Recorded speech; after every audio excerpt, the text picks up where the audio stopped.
Sizga ham Turkiyada o'zbekistonliklar ko'payib qolgandek tuyulyaptimi? Bu bejizga emas.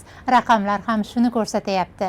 So'nggi 10 yilda Turkiyada qonuniy yashab ishlayotgan o'zbekistonliklar soni 4,5 barobarga oshgan. Rasmiy ma'lumotlarga ko'ra 2015-yilda mamlakatda 16.200 ga yaqin O'zbekiston vatandoshlari qonuniy yashab ishlagan. Ularning soni 2019-yilgacha oshib borib 50 mingga yetdi. Ammo pandemiya davrida bu ko'rsatkich keskin tushdi. O'zbekistonliklarning katta qismi vatanga qaytdi.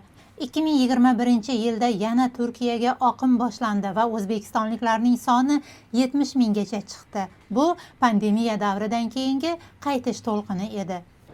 2022-yilda esa Turkiyada yashayotgan xorijliklar soni 1,5 milliondan oshib, so'nggi 10 yillikning rekord darajasiga yetdi. Ular orasida 75 mingdan ziyod o'zbekistonliklar ham bor edi. Bunga Rossiya-Ukraina urushi effekti va Turkiyaning Yevropaga kirish eshigi sifatida ko'rilishi sabab bo'ldi. Turkiya darhol migratsiya qonunlarini, mamlakatda bo'lish tartiblarini kuchaytirdi.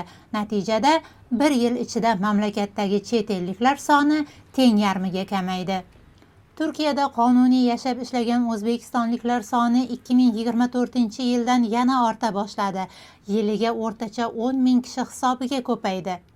Joriy yilning mart oyiga kelib esa Turkiyada qonuniy yashab ishlayotgan o'zbekistonliklarning soni 100 mingga yaqinlashdi.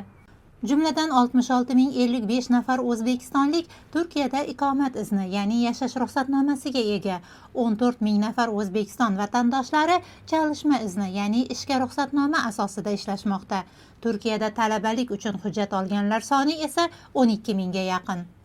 Yuqorida ta'kidlaganimizdek, bu raqamlar Turkiyada qonuniy yashab ishlayotganlar ko'rsatkichi. Sizningcha, Turkiyada noqonuniy yurgan o'zbekistonliklar soni qancha bo'lishi mumkin?